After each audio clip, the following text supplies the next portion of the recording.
All right, ladies and gentlemen, here's the review for the 6.1 to 6.2 quiz. The first thing is, it's asking to write a polynomial function. If you remember, a polynomial function is like ax cubed plus bx squared plus cx plus d. We need to write these out, first of all, with the given zeros in root form, which is always x minus a being the thing that's given. So this is x minus 0, x minus 2, and x minus 2. Okay? Then it's just a matter of foiling from there, and it really doesn't matter the order you do it in. I'm going to just do these together because really x minus 0 is just x. Then if I FOIL this out, it's going to be easy to just distribute an x in the end. X squared, I get, so from here I get negative 2x, here I get negative 2x, and here I get positive 4. Combine my like terms here, so I got x times x squared minus 4x plus 4, and then distribute the x into every term. Here's the answer, x cubed minus 4x squared plus 4x. Okay, I want it in standard form, so there it is in order in standard form. Similarly on number 2, x minus 3, x minus negative 2 gives me an x plus 2, and x minus 5. Again, it's x minus, and if it's a negative, that's how it becomes a positive, because a negative times a negative. No real good order here, I'm just going to FOIL here. X squared plus 2x minus 3x minus 6. From going through the FOIL process here, I still got this x minus 5 chilling, we'll get to that. Combine my like terms, x squared minus 1x minus 6, and times that all by x minus 5. And what that means is take x and times it into all of them, and then take negative 5 and times it into all of them. So negative 5x squared plus 5x plus 30. And then just combine your like terms. So x cubed, got a negative 1x squared and negative 5x squared becomes a negative 6x squared. I've got a negative 6x and a positive 5x becomes a negative 1x, or just negative x, and then plus 30 at the end. And there's my solution. Okay. For the next few problems, it says find the zeros first. So the zeros, if you remember, is just setting each of these equal to 0, doing the opposite to get negative 5. Set this equal to 0, do the opposite to get 4. Set this equal to 0, do the opposite to get negative 3. Okay. Similarly on this one, if I set x equal to 0, I get 0. But if I set 2x plus 3 equal to 0, don't forget that you would minus 3 first, and then get 2x equals negative 3, and then divide by 2, so you get a fraction there. Okay, you could plug that in, that's negative 1.5. Okay, you could write it like that too if you just use the calculator. And then for the last one, again, that's just a simple 5. Okay. Now, the next thing it says is to list the multiplicity, the evens or odds. So literally, these blanks here are for you to write even or odd. And it's based on, again, the exponent. If you remember, if the exponent is even, then it's even. If the exponent's not there, it means 1, there, and 1 is an odd number, so I write it accordingly. When there's nothing there, it means 1, so that is odd. 2 is an even number, so 4 is an even number as well. If you remember, odd goes straight through, even bounces off of the point at the x-axis. So let's go start plotting these. I've got negative 3 right here. I've got 4 way over here. I've got negative 5 way over here. I'm going to do the same over here. 0 is here. Negative 3/2 again is negative 1.5, which is right here between negative 2 and negative 1. And 5 is way out here. Okay. Now, if you remember, we need to find the total power by adding up the exponents, so that's a 6. The total power here is a 7. 1 plus 2 plus 4. And this tells me, you can see they're both positive, so if they're positive on the practice, I'm probably going to give you a positive on the real one. That if they're positive and they're even, then it starts up and ends up. If you remember, we've been talking about all positives end up, like the stock market. All negatives end down. Again, like the stock market, it would be an arrow pointing down. So if it's positive, which means there's no negative sign there or there, it starts up and ends up. So this graph, I go way over here, put it up, and over here and put it up, kind of as my placeholders like we've talked about. And at every point, I got to be careful. This first point is negative 5, not negative 3, so I don't bounce off this point because that's negative 5 is odd. So I go through it, come back, and at negative 3, I do have to bounce off because it's even, so I bounce off it, and I come all the way over here, and it makes sense that I would go through it, and of course, because it's odd, I do. And there's my graph. It's a little shady, but it's all good. I'm not judging you on how far your loops go, okay? On the next one, when it's odd, it always ends up, and odds start and end in opposite, odd opposite directions. So this, I'm going to put an arrow over here and an arrow over here for where I should end and start. At negative 3/2, it's even, so I'm going to bounce off of this here. At 0, my next point, it's odd, so I'm going to go through it. And then at 5, well, I better bounce off to get back to where I'm supposed to start, right there. Okay, and there's my graph for that one. Okay. You can see, it doesn't matter how low you go on my actual key. Look at this. It's the same thing, it's just a little nicer and neater, okay? But it's the same kind of thing as that, okay? Then we talk about where our positive and negative intervals are based on our graph. They are based from our zeros, so negative 5, negative 3, and 4. Put them in, obviously, order. Negative 1.5, which is negative 3/2, 0, and 5. And just talk about where is the graph greater than this line right here, right? On this graph, this stuff up here before it is positive to negative infinity over here. Then I have negative, then I have negative, then I have positive to infinity.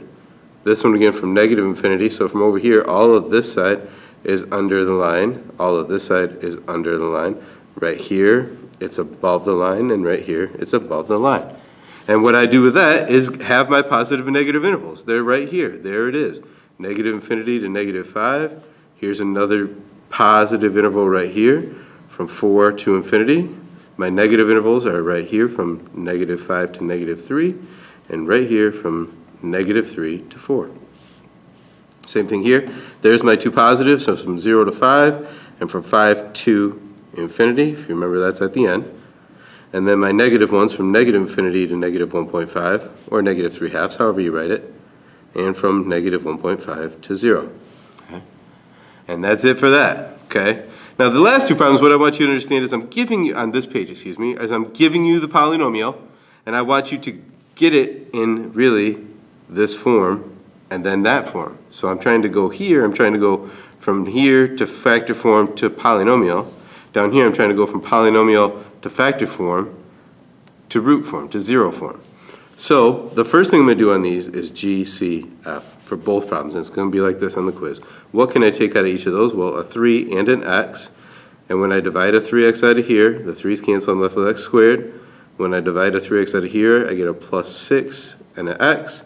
And when I divide a 3x out of here, I get a minus 16, and the x's cancel. Use your calculator if you need to. Okay? I'm going to do the same thing here. This is just x. I can't take a 2 out of a 3 and a 5. I can't take a 3 out of those. So it's just x. And I get 2x squared minus 5x minus 3 by taking an x out of each term. And then I can keep going. And it's going to be stuff that you can factor. Right? X and x, the factors of 16 that will add up to get 6. It's not 4 and 4. It's 8 and 2. So as long as 8 is positive and 2 is negative, I'll get that positive 6, right? Then, to find the zeros, I set those equal to 0. So 3x equals 0, x plus 8 equals 0, and x minus 2 equals 0. Here I divide to get 0, negative 8 by doing the opposite, and positive 2 by doing the opposite. I'm going to kind of go through this one fast as well. This is a 2, so it's got to be 2x and x. This is a 3, so it's got to be either 1, 3 or 3, 1. To save time, I'm going to give you the right one. This is a 1 here and a 3 here, so that if this is negative 6 and this is positive 1, it'll give me that negative 5 in the middle. Again, set each of these equal to 0. We get 0. We get, well, got to do the work here. 2x equals negative 1 and divide to get negative 1/2. And, of course, 3 from doing this one equal to 0 and doing the opposite as well. And there's my 3 answers for that one. Okay. We're about halfway through it in about 9 minutes of me really showing my work. Let's go to the next side and check it out. For the zeros occur where they hit the x-intercept. So there's one right there, there's one right there, and there's one right there. And that's it, negative 4, 0, and 3. Please, please, please keep in mind the directions, the zeros and the multiplicity. So all you got to do here is write even or odd for each of these. And what makes it even or odd? Odd goes through it, even bounces off it. So these are both odd, and even for 3, okay? We put those numbers on here to determine our positive and negative intervals. Again, over here, it is above the graph, so it's positive, above the x-axis. Here it's below. You know what? Draw this in here. We need to draw this in here. But here it's below the graph, so it's negative, and then again it's above, and then again it's above past that to give us our positive and negative intervals. You don't have to fill in the number line, but it sure helps. -4, 0 to 3, and 3 to infinity. For negative intervals, it's just -4 to 0. Based on our graph, based on just looking at this, this is the only part that should be under the x-axis. Maximum or minimum? Maximum, if you remember, is the top of hills. Minima is the bottom of hills. So here's a bottom of hill right here.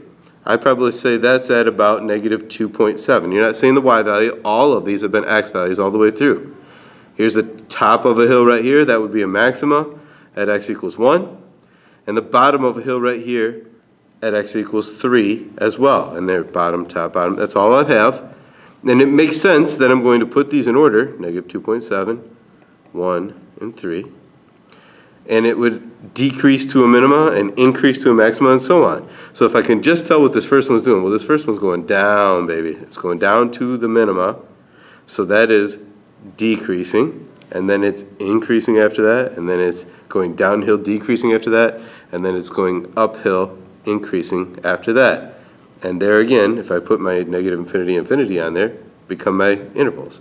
It is increasing on the intervals that it says, and it is decreasing on the intervals that it says. Okay? Or you can just go to the graph and say decreasing, increasing, decreasing, increasing, and write them from that. I don't need you to do the number line. It's just there to help. Okay? All right, so let's go down here to the factoring part. And a couple of things you need to remember. These first two are difference of squares. It's going to be kind of in this order on the quiz as well. So a lot of you are going to say that the answer to this is plus or minus 11, or just 11. But that's not what I want. I want factors, and factors look like that. So this is x and x, this is 11 and 11, and it's plus minus, or minus plus, whichever way you prefer. This is just like it. I can square root that to get 7x, and I can square root that to get 6. So it's this, and again, one's plus and one's minus. Those two are going to go together. Then these two are going to go together, okay? We've got, this is the A-B rule that says A, B, once we find those, we square the first term to get there, we square the last term to get there, and we multiply those together, and then we do same, opposite, plus. Okay, so cube root of x cubed is x. The cube root of 64 is 4.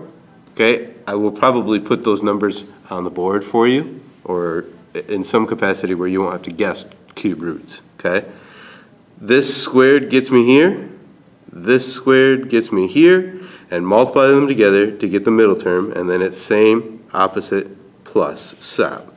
Okay, then we've got, again, the cube root of this and the cube root of that gives me 10x and 3. This squared gets me here. 10 times 10 is 100, and x times x is x squared. That's my square term. This squared gets me to the end, and then multiply them together. 10x times 3 is 30x to go in the middle, and then same, opposite, plus every time. That's it for those, okay? And these were pretty simple too. This one we can do. If we see an x to the fourth, we go x squared and x squared, and then just think of the factors of this. This would be 1 and 48, 2 and 24, still not getting 16, right?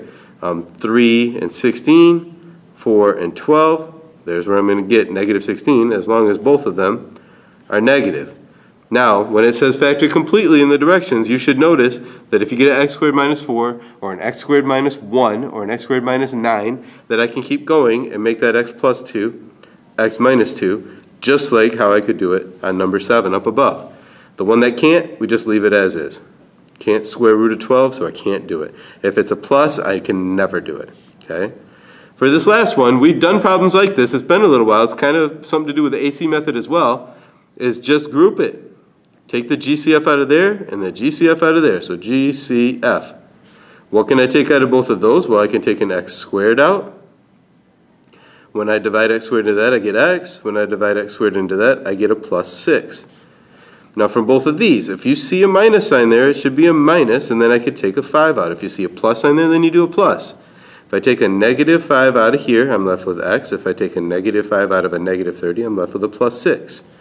And what's they have in common is one factor, and what they have left is the other factor, x squared minus 5. And that's it. That's the answer. Okay? That's the one that's going to probably get the most of you. Please go back and see that again if you need to. It literally is just a grouping problem. GCF the first two by what they have in common, take it out. When you GCF the second two, you should get something that repeats here and here. And if you don't, you did it wrong. Then maybe go with a negative or a positive, whatever you got to do to make sure that these are the same to give you 1. And what's left is your other factor. That's it for now. Good luck on the quiz today. Have a good day.